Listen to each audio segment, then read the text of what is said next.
Ladies and gentlemen, welcome to the English Daily Book Summary YouTube channel. In order to not stop learning, listen to an English book summary every day for free. Shigehiro Oishi, Life in Three Dimensions. How curiosity, exploration, and experience make a fuller, better life.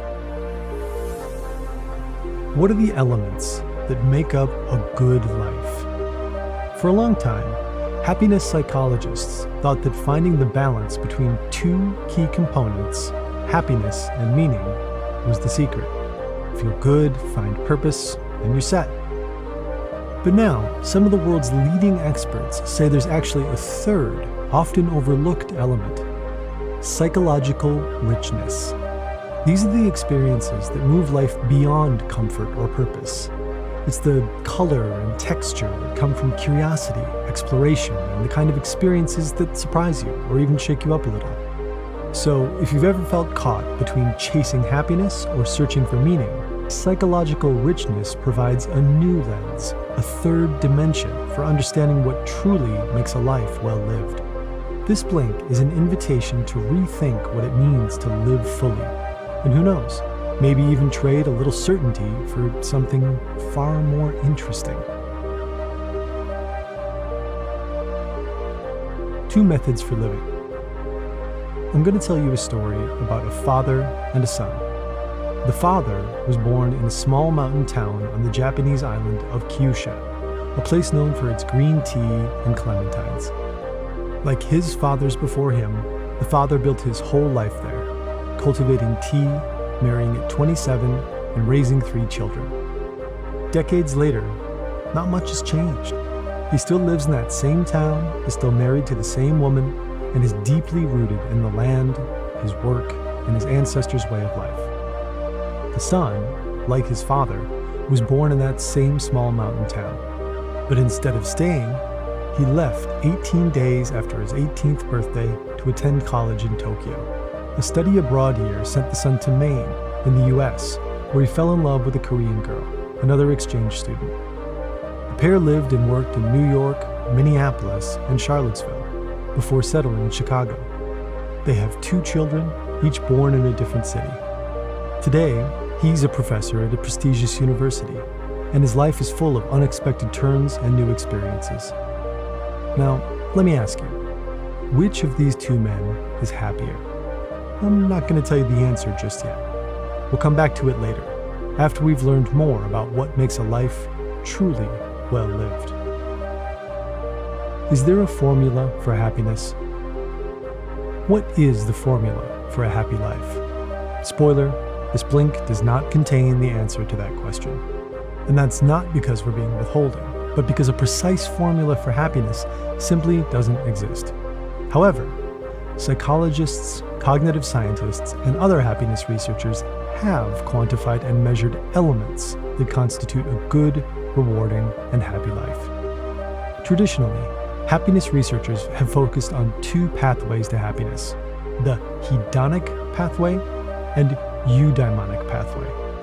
The hedonic pathway is all about happiness, pursuing what brings you joy, finding a job and partner that makes you happy, chasing the goals you prioritize in life, doing the things you dream of, like taking up oil painting or visiting Paris. The eudaimonic pathway is all about meaning, finding purpose by contributing to others' happiness or dedicating yourself to a cause greater than yourself. Think of teachers who turn down higher-paying jobs to work in under-resourced communities, or activists who devote their time and energy to the causes they believe in most. But here's the catch. Focusing solely on one pathway, whether it's happiness or meaning, probably won't lead to a perfectly fulfilling life. In the next 2 sections, we'll explain why. The happiness trap. What do Aristotle, philosopher William James, and 69% of respondents in a recent large-scale global study all have in common? They all agree that happiness is the most important goal in life. This seems intuitive. Research consistently shows that happy people are healthier, more pro-social, longer lived, and more productive than their unhappy counterparts. why would you not want to be happy? But the thing is, blindly pursuing happiness often probably won't make you happy. Why not? Because when we directly chase happiness, we place pressure on ourselves to maintain constant positive emotions. But like it or not, in life, negative emotions are simply unavoidable. Missing a train, arguing with a friend, having a professional setback, all these situations naturally trigger negative feelings. People who feel pressure to maintain happiness often resort to quick-fix mood repair to cope with negative feelings, sometimes through healthy outlets like exercise, often through unhealthy mechanisms such as excessive drinking or impulse shopping. Yet these interventions are largely unnecessary. Humans come equipped with a remarkable psychological immune system, an inner resilience that helps us process and recover from negative emotions. But it only works if we give ourselves the space to feel those emotions, instead of frantically trying to push them away. Another problem with pursuing happiness? Western societies promote an achievement-oriented view of happiness, the belief that happiness comes when we succeed at something. But happiness researchers have discovered the opposite is true. The satisfaction that comes with accomplishment fades quickly. For example, the happiness boost following a major promotion lasts approximately 6 months before we return to our emotional baseline. The truth is, our deepest and most lasting happiness comes from close relationships. Yet when we focus solely on achievements, we often neglect the very connections that bring us genuine joy. We prioritize landing a promotion over having dinner with friends, or log extra hours at work instead of spending time with family, gradually creating a happiness deficit without even realizing it. The meaning trap. Not everyone is a cheerleader for happiness. 19th century French novelist Gustave Flaubert cynically claimed the 3 requirements for happiness were to be stupid, selfish, and have good health. For critics like him, happiness is simplistic. Meaning, not happiness, is what truly elevates a life. Steve Jobs reinforced this perspective in his famous Stanford commencement address. The only way to be truly satisfied is to do great work. And the only way to do great work is to love what you do. A meaningful life, by this definition, makes a difference beyond your immediate circle, possesses clear purpose, and organizes experiences around core values and principles. But there's an insidious trap lurking within this pursuit. The iconic figures we associate with meaningful lives, brilliant novelists like Flaubert or visionary inventors like Jobs, achieved such extraordinary feats that trying to emulate them sets us up for disappointment. The reality is that meaning is profoundly subjective. Some of history's most accomplished people suffered from debilitating depression, which their external achievements could not assuage.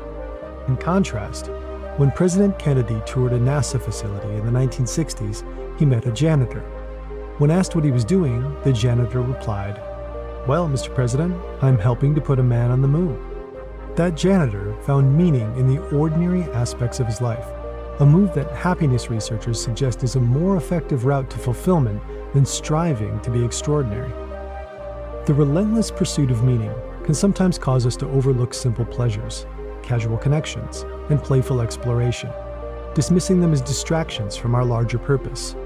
But in reality, it's often these moments that add unexpected richness and depth to our lives. What's the takeaway here? Well, pursuing just happiness or only meaning probably won't make you happy.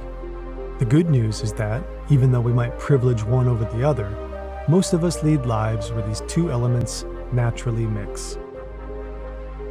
Happiness or meaning? Do you remember the father and son we told you about earlier? While both have experienced happiness and meaning, when we examine their trajectories, we can say that the father, who prioritized family, stability, and tradition, has lived a life guided more by meaning. The son, on the other hand, who pursued travel, love, and professional success, has lived a life oriented more towards personal happiness.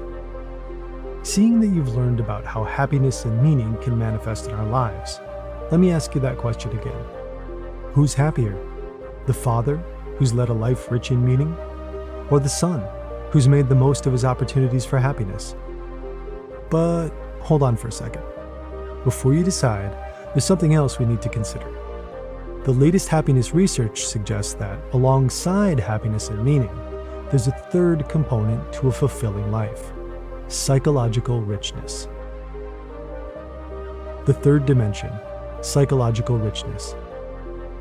So, what is this secret happiness ingredient that we're calling psychological richness? Psychologically rich lives are characterized by interesting, perspective-changing experiences. Experiences that challenge and extend us, like traveling or studying abroad, mastering a difficult skill, going through a big life change like becoming a parent, or recovering from a serious illness. Some people lead lives naturally oriented towards psychological richness and are more likely to experience these challenging events in a psychologically rich way. Are you one of them? Well, you might be if you have 2 of 5 key personality traits. Back in the 1930s, 2 psychologists, Gordon Allport and Henry Odbert, combed through Webster's dictionary and found approximately 18,000 words describing aspects of personality. What's more, they found that each of these words could be ascribed to one of 5 core groups: extroversion, neuroticism, conscientiousness, agreeableness, and openness to experience. These 5 core traits form the foundation of personality theory. If you're high in agreeableness and extroversion, happiness probably comes more naturally to you than others. If you score high in conscientiousness and neuroticism, you might naturally gravitate more towards meaning. To gravitate toward a psychologically rich life, you probably need to score high in openness to experience, something that's not a prerequisite for naturally experiencing either happiness or meaning. If you're high in openness to experience, you're naturally curious and imaginative, the type who might spontaneously visit an unusual museum exhibit or try a new-to-you cuisine just to see what it's like. In other words, you like leaving your comfort zone and you're prepared to have your perspective shifted. Interestingly, studies show that when college students study abroad, their openness scores actually increase over time. Openness draws us toward new and diverse experiences. But what's fascinating is that those experiences themselves make us even more open. Psychologists call this a virtuous cycle of enrichment, where curiosity leads to growth, and growth fuels even more curiosity. The other key personality trait to experiencing psychological richness: extroversion. Extroverts actively seek out social connections and novel interactions, creating multiple pathways to rich experiences. Researchers refer to this as the network extroversion bias, the tendency for extroverts to befriend other socially active people, creating ever-expanding social networks. Each of these connections becomes a potential gateway to novel perspectives and experiences that reshape how we understand the world. But what if you're not naturally open or extroverted? Don't stress. With a few simple strategies, you can invite psychologically rich experiences into your life. Experience psychological richness every day. Quitting your job and becoming a lighthouse keeper. Moving to Japan without speaking a word of Japanese. Telling your hairdresser to do anything they want. All potentially extremely psychologically rich experiences. But if none of these appeal, don't worry.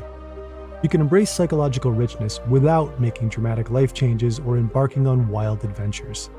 Even small adjustments to your everyday routines can create space for psychological richness in your day-to-day. Here are 3 adjustments that even the least extroverted and adventurous among us can embrace. Adjustment 1. Be spontaneous. These days, many of us live by time-blocked, color-coded calendars that leave little room for the unexpected. But breaking out of routine, even just now and then, can open the door to richer experiences. Skip the to-do list when you can, take a detour on your walk to work, or invite a friend over for an impromptu meal. Embracing the unplanned is an easy shortcut to psychologically rich experiences. Adjustment 2. Play. It's not just for kids. Adults who engage in regular, unstructured play show greater cognitive flexibility. In other words, playing shifts and broadens your perspective. You don't have to finger paint, unless you want to. Try approaching familiar activities without a goal in mind. Read without analyzing. Take a walk without tracking your steps. Giving yourself that mental space opens the door to unexpected and surprising connections. Adjustment 3. Take small risks. The key word here is small. Less bungee jumping, more ordering something new at your local cafe. Novelty doesn't have to be extreme to be effective. Even trying out one new activity a week can enrich your life exponentially. By deliberately building these elements into your routine, a bit more spontaneity here, some playfulness there, and occasional small risks, you create the conditions for psychological richness to flourish naturally in your everyday routine.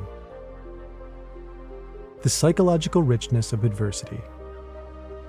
While we often pursue psychological richness intentionally, studying abroad, learning new skills, reading Proust, some of our more perspective-shifting experiences arrive uninvited. So, can adversity, despite its challenges, create psychological richness? Ask Takashi Fujimoto.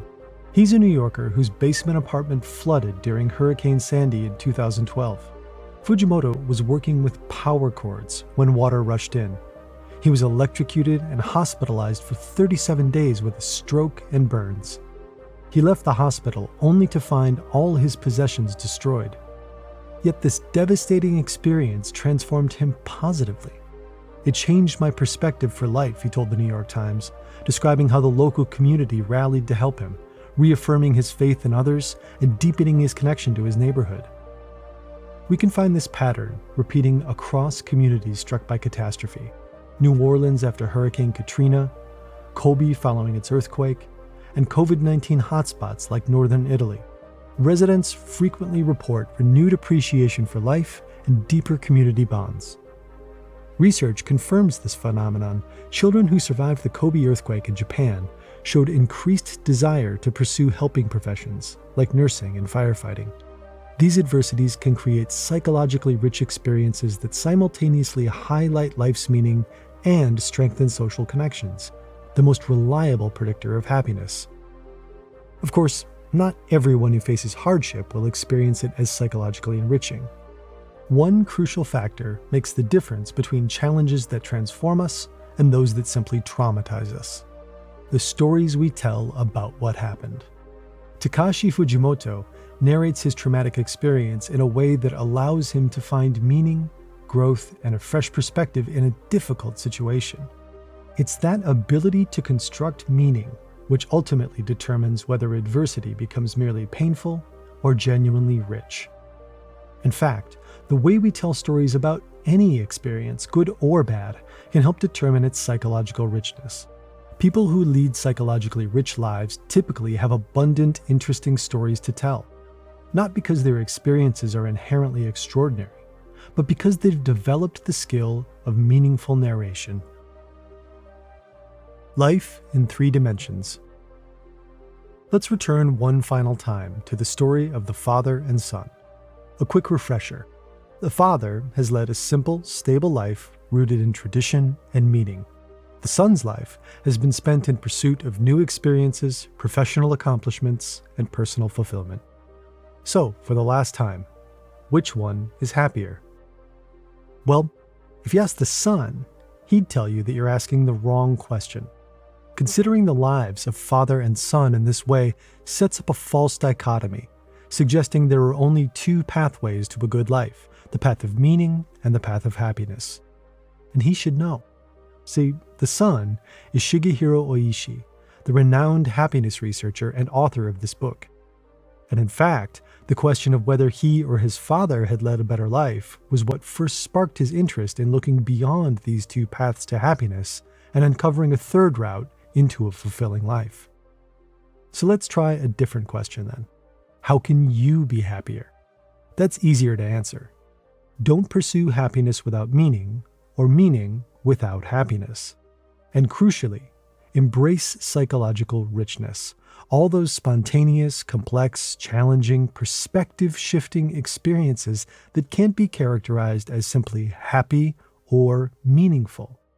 When your life has elements of happiness, meaning, and psychological richness, that's when you begin to experience it in 3 dimensions.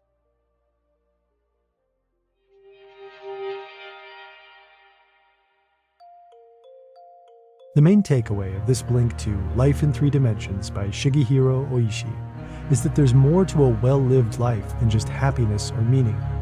There's a third dimension we often overlook: psychological richness. It's the richness that comes from experiences that challenge us, shift our perspective, and add unexpected twists to our personal story. Psychological richness tends to come naturally to those with high levels of openness and extroversion. But the good news is that it's within reach for anyone. A little spontaneity, a bit of play, and the courage to take small risks can open the door to a more textured, vibrant life. Even hardship can add depth if we learn to craft meaningful stories from the challenges we face. In the end, the most fulfilling life isn't about choosing just one path. It's about weaving together all three: happiness, meaning, and psychological richness, to create a life that's not just good, but truly worth living. Okay, that's it for this blink. We hope you enjoyed it. And if you can, please take the time to leave us a rating. We always appreciate your feedback. See you in the next blink.